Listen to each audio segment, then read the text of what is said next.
Olá, queridos ouvintes da Rádio Divulgar.net. Está começando mais um programa Jesus por Emmanuel. Estamos estudando o livro Caminho, Verdade e Vida, psicografia de Francisco Cândido Xavier, pelo Espírito Emmanuel. Eu sou Ana Paula Souza e hoje vamos estudar o capítulo 46 dessa obra, que tem como título Quem és? Há só um legislador e um juiz que pode salvar e destruir. Tu, porém, quem és que julgas a outrem? Tiago, capítulo 4, versículo 12. Deveria existir, por parte do homem, grande cautela em emitir opiniões relativamente à incorreção alheia. Um parecer inconsciente ou leviano pode gerar desastres muito maiores que o erro dos outros, convertido em objeto de exame. Naturalmente, existem determinadas responsabilidades que exigem observações acuradas e pacientes daqueles a quem foram conferidas. Um administrador necessita analisar os elementos de composição humana que lhe integram a máquina de serviços. Um magistrado, pago pelas economias do povo, é obrigado a examinar os problemas da paz ou da saúde sociais, deliberando com serenidade e justiça na defesa do bem coletivo. Entretanto, importa compreender que homens como esses, entendendo a extensão e a delicadeza dos seus encargos espirituais, muito sofrem, quando compelidos ao serviço de regeneração das peças vivas, desviadas ou enfermiças, encaminhadas à sua responsabilidade. Na estrada comum, no entanto, verifica-se grande excesso de pessoas viciadas na precipitação e na leviandade. Cremos seja útil a cada discípulo, quando assediado pelas considerações insensatas, lembrar o papel exato que está representando no campo da vida presente, interrogando a si próprio antes de responder às indagações tentadoras. Será este assunto de meu interesse? Quem sou? Estarei, de fato, em condições de julgar alguém? Emmanuel. Nessa epístola, Tiago nos faz refletir sobre quais papéis exercemos na sociedade. E nos diz que há só um juiz e um só legislador, que é Deus.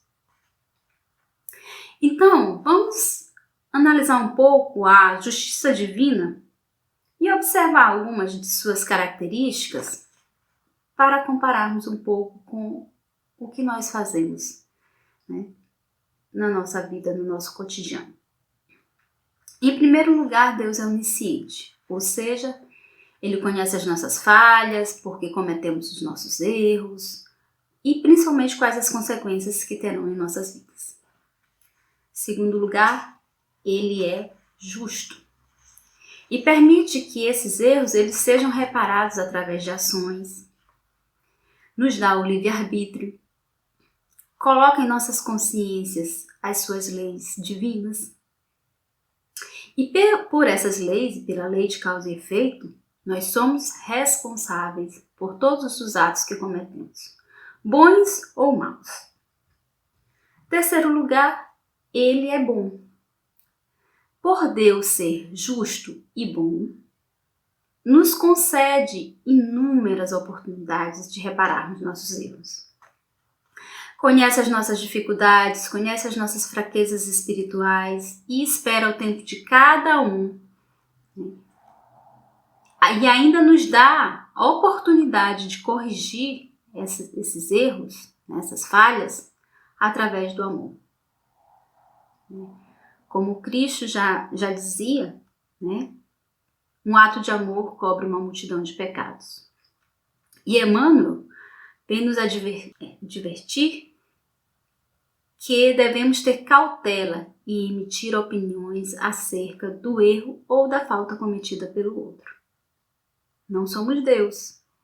E se fôssemos, né, se tivéssemos essas características que acabamos de falar, né, nosso julgamento já seria diferente. No entanto, somos pessoas comuns, né?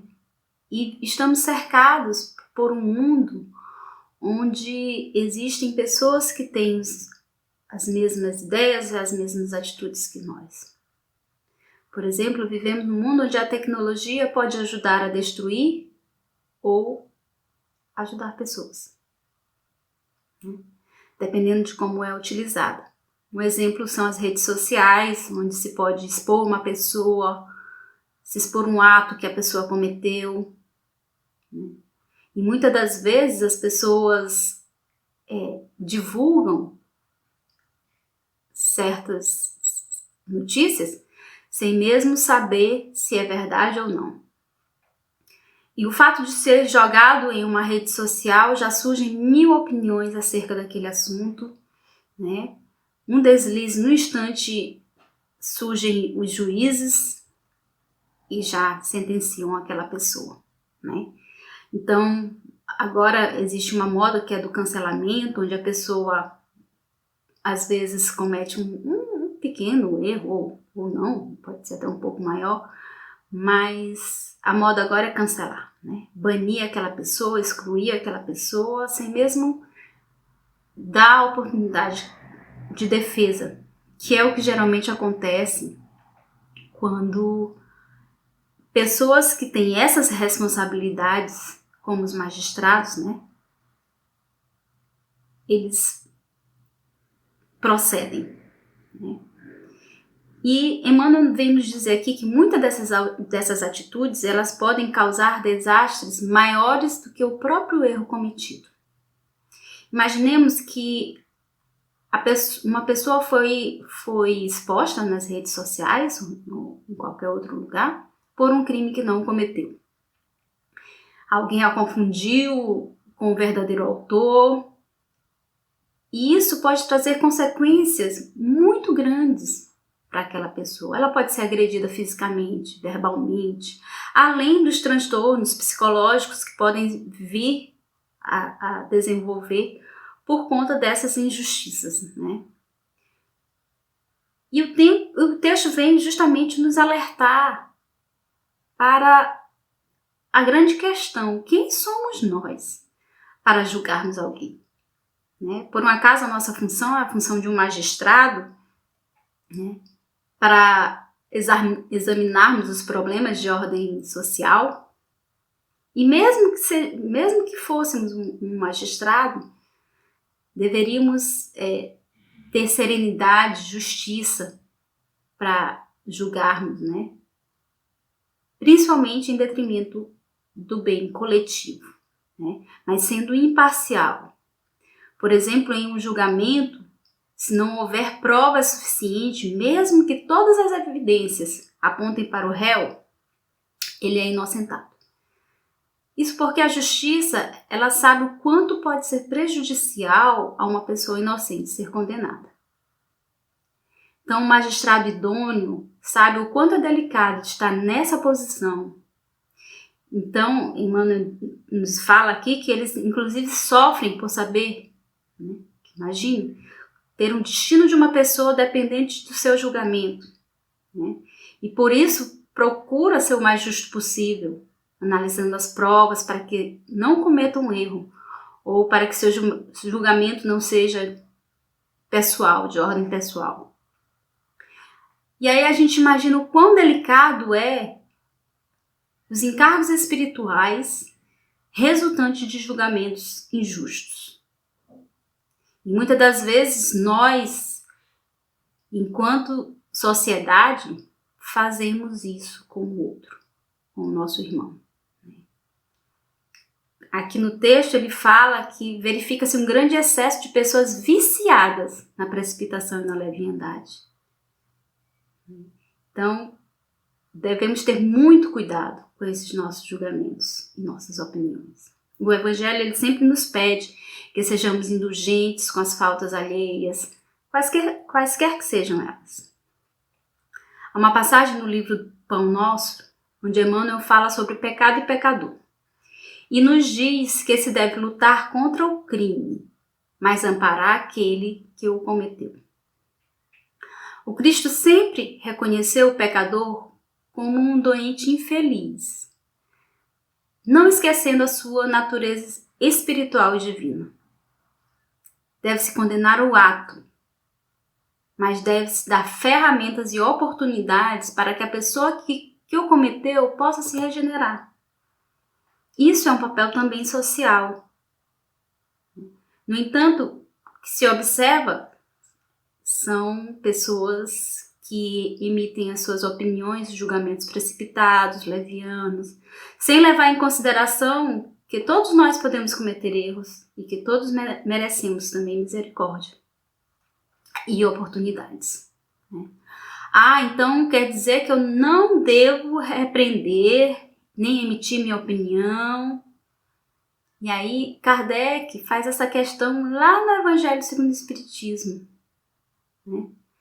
E os Espíritos nos orientam, se for para ajudar, sim. Tem a questão onde ele pergunta se é permitido repreender os outros, notar as imperfeições de outrem, divulgar o mal de outrem, e os Espíritos nos respondem que devemos trabalhar pelo progresso de todos, principalmente dos que nos foram confiados à tutela. Mas devemos agir com moderação e não pelo prazer de denegrir. Ou seja, aqueles que estão sobre a nossa responsabilidade, é nossa obrigação chamar a atenção, corrigir, mas de forma moderada, com amor. E ainda nos diz mais ainda, se as imperfeições de uma pessoa só a ela prejudicam, nenhuma utilidade haverá, nunca em divulgá-la. Se, porém, acarretar prejuízos a terceiros, deve-se atender de preferência ao interesse do maior número. Ou seja, ter o nosso papel social aí embutido, mas não de forma a denegrir, com o prazer de denegrir aquela pessoa.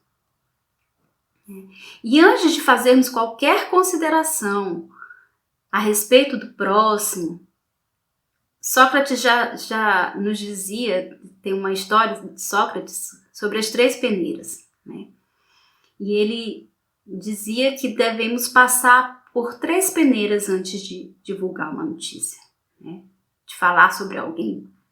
A primeira peneira é a peneira da verdade, Aquilo que eu vou falar é verdadeiro? Eu tenho certeza que aquela notícia é verdadeira? Ou eu só ouvi alguém falar? A segunda peneira é a da bondade. Aquilo que eu vou falar é bom?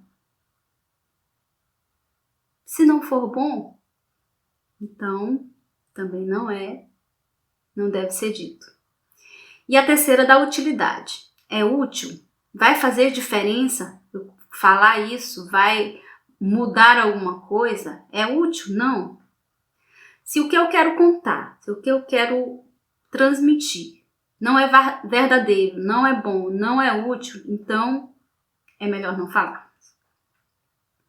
A gente tem que lembrar qual é o nosso papel, Quais as nossas responsabilidades perante o outro, nos interrogando sempre antes de responder às indagações tentadoras, como diz Emmanuel aqui no texto, Será este assunto de meu interesse? Quem sou? Estarei de fato em condições de julgar alguém?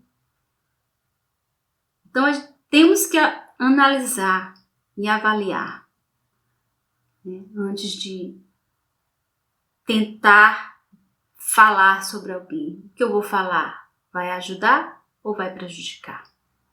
Pensemos nisso, que possamos contribuir para um mundo mais justo, mais caridoso, através do nosso aperfeiçoamento moral, compreendendo e colocando em prática os ensinamentos que o Cristo nos trouxe, esclarecidos à luz dessa doutrina tão maravilhosa.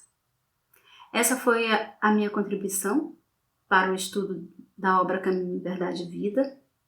No próximo programa será analisado o capítulo 47. Muita paz a todos, que o Cristo esteja sempre conosco.